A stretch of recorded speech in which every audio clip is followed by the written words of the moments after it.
श्रोते हो, दर्शक हो, नमस्कार. जागतिक आरोग्य दिनाच्या औचित्याने मार्मिक संवाद न्यूजच्या माध्यमातून मार्मिक कट्ट्यावर आपण संवाद साधत आहोत. पंढरपूर येथील वरदविनायक मल्टीस्पेशालिटी हॉस्पिटलमधील सुप्रसिद्ध असे डॉक्टर माननीय श्री प्रवीण बाबर सर यांच्याशी. डॉक्टर साहेब, या मालिकेमध्ये 8वा प्रश्न तुम्हाला आमचा असा आहे, वैद्यकीय शिक्षण घेत असल्यापासून आजपर्यंतच्या टप्प्यामध्ये तुम्हाला अनेक लोकांचे सहकार्य मिळाले असेल, तर पैकी काही विशेष सहकार्य केलेले जे व्यक्तिमत्व आहेत तर त्यांच्याबद्दल तुम्ही काय सांगाल? आजपर्यंतच्या प्रवासामध्ये म्हणजे प्रत्येक टप्प्यावर वेगवेगळ्या लोकांचं सहकार्य झालं, त्यांचं मार्गदर्शन लाभत गेलं.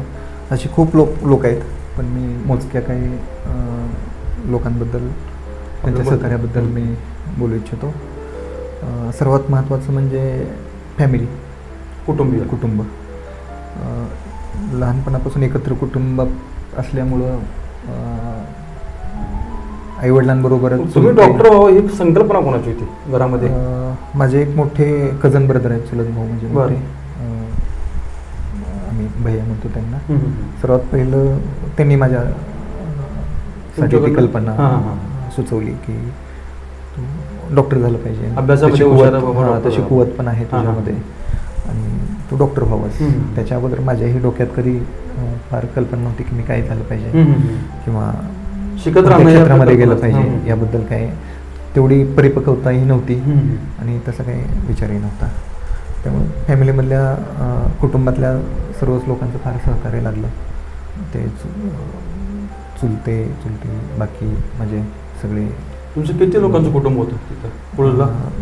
आम्ही तसे, मला 3 चुलते आणि वडील चौथे आणि मी 8 भावंड आहेत. बरं, सगळे मिळून किती होतं कुटुंब सदस्य? कुटुंब आमचं तसं 15-20 लोकांचं. 15-20 लोक, वा, मोठं कुटुंब.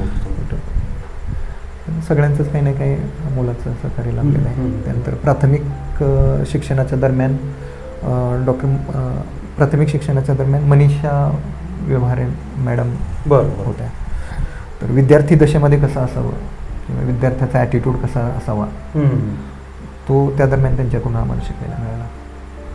आणि पुढे मी माध्यमिक शिक्षणासाठी सांगितलं की छत्रपती शिवाजी हायस्कूल धाराशिवला गेलो होतो. तिथं मी वसतिगृहात होतो. तर वसतिगृहाचं कामकाज आणि आम्हाला ॲज अ वॉर्डन म्हणून डॉक्टर हनुमंत गायकवाड सर म्हणून होते. बरोबर. तर ते पाहायचे तिथला सगळा हॉस्टेलचा कारभार. तर त्यांच्याकडे पाहून, त्यांच्या व्यक्तिमत्वाकडे पाहून मला आपण प्रामाणिकपणा काय असावा, कसा असावा आणि व्यक्तिमत्व कसं असावं, दुसऱ्यांचा आदर कसा करावा, या गोष्टी, खूप गोष्टी, म्हणजे मी फक्त 1-2 मुद्दे तुम्हाला सांगतोय. खूप गोष्टी आम्ही त्यांच्याकडून शिकलो. मी तिथं 6 वर्षासाठी होतो, 5वी ते 10वी. त्या दरम्यान वेळोवेळी त्यांच्याकडून खूप चांगलं मार्गदर्शन मिळालं. त्यामुळं या प्रवासामध्ये त्यांचाही फार महत्त्वाचा वाटा आहे. आणि त्या दरम्यान सामाजिक दृष्टिकोनानं पण पाहायचं हे मी शिकलो. म्हणजे तिथं आमच्या शाळेची पार्श्वभूमी तशी होती आणि एकंदरीत तिथलं वातावरण, त्यामुळं जडणघडणीला फार मदत झाली तिथली. आणि स्पेशली जसं मी म्हटलं की हनुमंत गायकवाड सर आहेत, त्यांचं फार चांगलं मार्गदर्शन लाभलं त्या दरम्यान. पुढं मी MBBS केलं. MBBS नंतर पोस्ट ग्रॅज्युएशन कशात करावं हा म्हणजे सर्वांचाच कॉमन प्रश्न आहे की MBBS करताना आता आपल्याला पोस्ट ग्रॅज्युएशन कशात करायचं.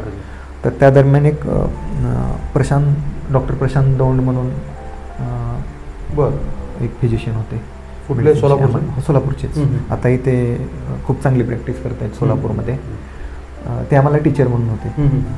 आणि ज्यावेळेस 2nd इयर 3rd इयरला मी क्लिनिक्सला जायचो, म्हणजे as a part of academics आम्हाला क्लिनिक असायचे.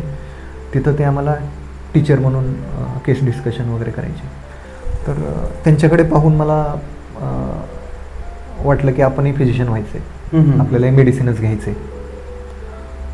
तर त्यांचा एक फार महत्त्वाचा वाटा आहे त्या दरम्यानचा. त्यानंतर पोस्ट ग्रॅज्युएशनला मी मुंबईला होतो DNB मेडिसिन करताना. तिथं आमचे एक HOD होते आणि माझ्या गाईड पण होत्या, डॉक्टर अश्विनी खंडेकर मॅडम. बरं. त्या दरम्यान पेशंटकडे पाहण्याचा अप्रोच कसा असावा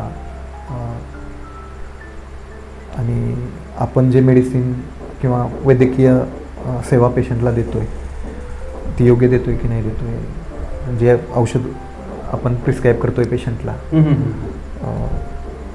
त्याच्यावर किती बारकाईने लक्ष असावं किंवा त्याचं डोसेस किती प्रमाणात द्यावे, त्याचे होणारे दुष्परिणाम पेशंटला कसे सांगावेत आणि त्या बाबतीत खूप चांगलं मार्गदर्शन त्यांच्याकडून आम्हाला मिळालं.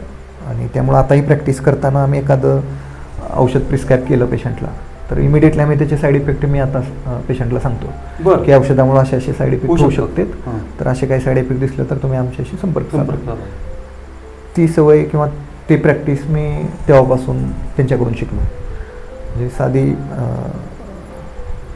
एखादी पेनकिलर पॅरासिटामॉलची गोळी दिली तरी त्यांना सांगतो आम्ही की एवढ्याच प्रमाणात घेतली पाहिजे की एवढ्याच दिवस घ्या, त्यापेक्षा जास्त दिवस घेऊ नका. तो चांगला सल्ला त्यांच्याकडून मिळाला.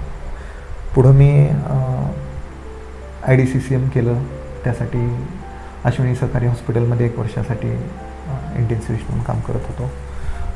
त्या दरम्यान डॉक्टर तापडिया सरांचं मार्गदर्शन फार महत्त्वाचं होतं.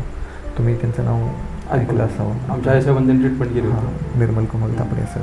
तर ICUच्या पेशंट म्हणजे ICU प्रॅक्टिसमध्ये कसा अप्रोच असावा ते त्यावेळी त्यांच्याकडून खूप चांगल्या प्रकारे शिकायला मिळालं. आणि पुढे मी आता 1 वर्षापासून पंढरपूरमध्ये कार्यरत आहे. तर इथेही बऱ्याच लोकांचं मला सहकार्य झालं. म्हणजे फार नौका होतो मी, म्हणजे सुरुवातच करत होतो प्रॅक्टिसची पंढरपूरमध्ये, तर खूप लोकांकडून सहकार्य लाभलं. विशेषतः डॉक्टर मनोज भायगुडे सरांचं सहकार्य फार लाभलं. आता जे हॉस्पिटलमध्ये मी काम करतो वरदविनायक हॉस्पिटल, त्याचेच ते ओनर पण आहेत. पण फार सपोर्टिव्ह अप्रोच होता त्यांचा, त्यामुळे बऱ्याच गोष्टी सोप्या झाल्या. त्यानंतर डॉक्टर शैलेश बाबर यांचं एक नाव मी सांगू इच्छितो. म्हणजे प्रोफेशनल ॲडवाईस सोडून पर्सनल गोष्टीमध्ये त्यांच्याकडून फार चांगल्या ॲडवाईस मिळाल्या. म्हणजे इवन इथं आल्यापासून ते आजपर्यंत वेळोवेळी त्यांच्याकडून मला चांगले सल्ले मिळत राहतात. म्हणजे ते प्रोफेशनल बाबतीतही आणि पर्सनल लाईफच्या बाबतीतही फार चांगलं मार्गदर्शन त्यांच्याकडून मला मिळालं. आणि असं सांगायचं म्हटलं तर खूप मोठी यादी, म्हणजे खूप वेल विशर्स मिळत गेले. त्यामुळं आजपर्यंत खूप गोष्टी सोप्या होत गेल्या. म्हणजे इथपर्यंतचा प्रवास फार सोपा झाला. त्यामध्ये बरेच फॅमिलीबरोबर फ्रेंड्स आहेत, बरेच कलिग्स आहेत. प्रत्येकाचं नाव घेणं शक्य होणार नाही, पण खूप लोक वेल विशर्स आहेत. त्यामुळे इथपर्यंत फार गोष्टी सोप्या होत गेल्या आणि पोहोचू शकला तुम्ही. हो. आणि फॅमिलीमध्ये कसं होतं, प्रोफेशनल आणि फॅमिली या दोन्ही गोष्टी बॅलन्स करताना, म्हणजे प्रोफेशनलमध्ये ॲज अ डॉक्टर म्हणून काम करताना वेळ देणं आणि बाकी फॅमिली टाईम देणं, त्या दोन्हीचा बॅलन्स करताना बऱ्याच वेळा होतं असं की कल प्रोफेशनल गोष्टीकडे जातो. म्हणजे आपण ते स्वीकारलेलं जास्त कल आपण व्यवसाय आणि आपल्या वैद्यकीय सेवेलाच देतो. त्यामुळे बऱ्याच वेळा होतं असं की जे माझ्या फॅमिलीमधल्या रिस्पॉन्सिबिलिटीज आहेत त्यामध्ये कधी कधी थोडंसं खंड पडतो दुर्लक्ष होतो. पण त्या दरम्यानही कधी फॅमिलीमधून कोणाची काही तक्रार नसते. विशेषतः माझी वाईफ डॉक्टर अंजली, बऱ्याच वेळा मला कामामुळं घरी जायला लेट होतो किंवा घरच्या काही जबाबदारी आहेत त्यामध्ये थोडासा डिले होतो, पण कधीच काही तक्रार नाही. त्यामुळे त्यांचंही सहकार्य फार मोलाचं आहे. म्हणजे माणूस किती जरी मोठा झाला तर त्या माणसाच्या मोठं होण्यामागं हजारो हात असतात आणि डॉक्टर साहेबांनी ते स्वतः कबूल केलं आहे आणि अनेक मान्यवरांची नावं त्यांनी सांगितली, तरीही काही लोकांची नावं राहिली असतील, परंतु आपल्या यशामध्ये इतरांचाही वाटा आहे हे त्यांनी आपल्या सर्वांना सांगितलं आहे.